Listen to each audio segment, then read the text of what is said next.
psychedelicfitness.com, your number one for research supplements. Psychedelic research to treat depression. In the video, we'll talk about what are psychedelics, how do psychedelics work, is psychedelic therapy, potential benefits of psychedelics, LSD clinical research, psilocybin clinical research, MDMA, also known as ecstasy clinical trials, and are psychedelics safe to consume? Right, what are psychedelics? Psychedelics are drugs that induce vivid visual and auditory hallucinations that are mostly generated by binding to the serotonin receptor. These drugs can alter your consciousness. Psychedelics have been used for centuries, from ayahuasca, like DMT, used by the Incas in Peru, psilocybin in Mexico by the Mayans. We've all heard of these shamans. Native Americans even used peyote, also known as San Pedro, mescaline, and plants like psilocybin that have been found on most continents in the world. How do psychedelics work? The in-depth research of psychedelics is still being discovered. Generally, it's known that most of these substances bind to the serotonin receptors. Many psychedelics have a similar chemical structure, but when reviewed, many users' experiences are different. They can definitely show alternate sensory shapes and color variations. Other psychedelics like MDMA are known as pure ecstasy, have different experiences in users as well. People get different feelings of euphoria and heightened openness, things like love. What is psychedelic therapy? Psychedelic therapy are therapeutic practices with psychedelic drugs. This is becoming more popular with private funding put on clinical trials. Since a lot of these chemicals were discovered through natural plants grown all over the continents, psychedelics have been used in ancient times to access the spirited world. This has been found in many cultures' histories. During the 1960s, experiments were performed with psychedelics after Albert Hofmann discovered the psychoactive properties of LSD. So, researchers like Timothy Leary felt psychedelics could alter the fundamental personality structure of subjective value systems of an individual to create great potential benefits. Beginning in 1961, he conducted experiments with prison inmates in an attempt to reduce their issues with psychotherapy sessions. Participants were administered psilocybin during these sessions, weeks apart, with regular group therapy sessions in between. Psychedelic therapy has also been applied in a number of specific patients' populations, including alcoholism, children with autism, and persons with terminal illnesses. Since Nixon implemented the Controlled Substance Act of 1970, the Summer of Love culture changed. Then, in the 2000s, psychiatric clinical research of psychedelics was trending. Technology helped extensively in collecting data tested on animals. So it's all changed since. Potential benefits of psychedelics. Psychedelic drugs may have mind-altering powers in a physical sense too. A new study has found psychedelics, specifically DMT and LSD, can change brain cells in rats and flies, making neurons more likely to branch out and connect with one another. The work supports the theory that psychedelics could fight depression, anxiety, addiction, and post-traumatic stress disorder. So LSD clinical trials. So LSD studies are showing that it can help with anxiety in patients with life-threatening diseases. Anxiety was reduced after 2 months of dosing LSD. What are the side effects of LSD? Well, it can cause psychosis in some patients. So it's still very early stages, and it also can help spread schizophrenia, or at least induce it if someone is suffering from these diseases. What's the legal status? LSD is not currently technically legal in most countries. The United Nations signed the United Nations Convention Psychotropic Substances Act, which requires all parties to prohibit these substances.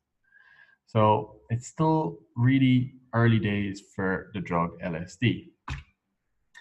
Psilocybin clinical research, also known as magic mushrooms research, is now going with clinical trials, as there's been many increases in funding to specifically try and reduce long-term depression. Studies say psilocybin is a serotonin receptor agonist that occurs naturally in some mushroom species. The clinical benefits of psilocybin. Recent studies have assessed the therapeutic potential of psilocybin in various conditions. So like including end-of-life anxiety, obsessive compulsive disorder, smoking, alcohol dependence.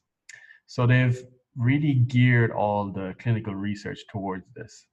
Some of the side effects can include some color and sensory changes, of course, which are short-term effects, increased heart rate, hypertension, nausea. So there is some short-term side effects.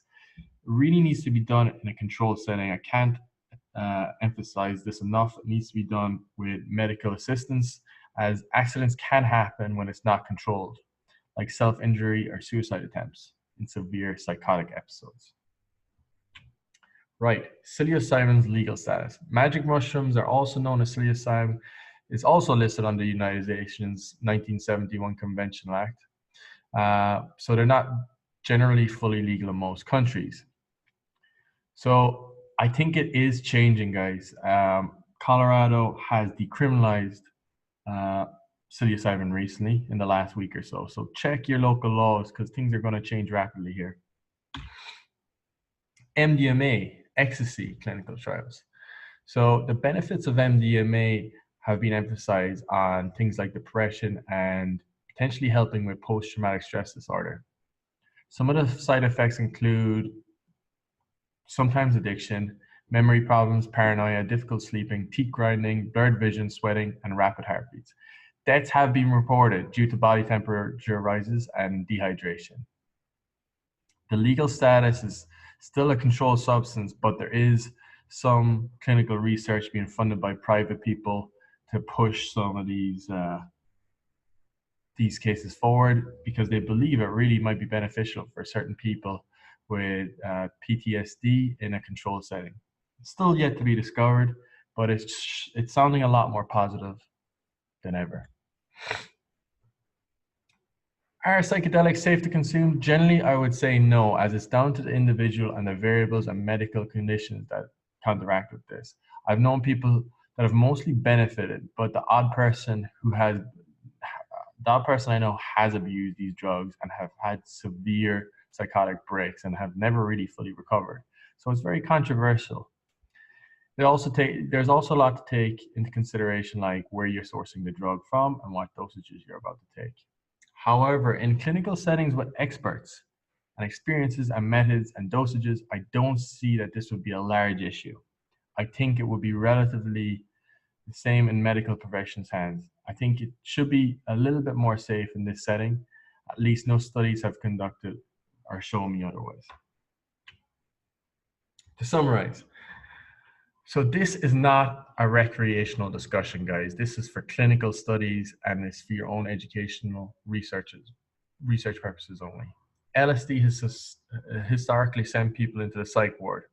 So image scans have shown that, the brain has increased activity affecting ego when they do take certain psychedelics. So it can be helpful in certain situations. John Hopkins studies are showing similar effects through scanners that show a psilocybin trip can show the same brain activity of someone who's meditated for 10,000 hours. So it's pretty insane to get this feedback so far. It's opened up questions about consciousness and the ego. The FDA has called for this as a breakthrough status. So they're already changing their mind about these drugs because they're seeing such a huge benefit for them. The funding to do with these types of in-depth studies is very expensive though, and it's mostly privately funded like we've discussed. The pharmaceutical industry isn't interested in a drug you give once. It's a hard business to define in the future of this new paradigm. New regulatory action means new code of conduct, standards, and rules.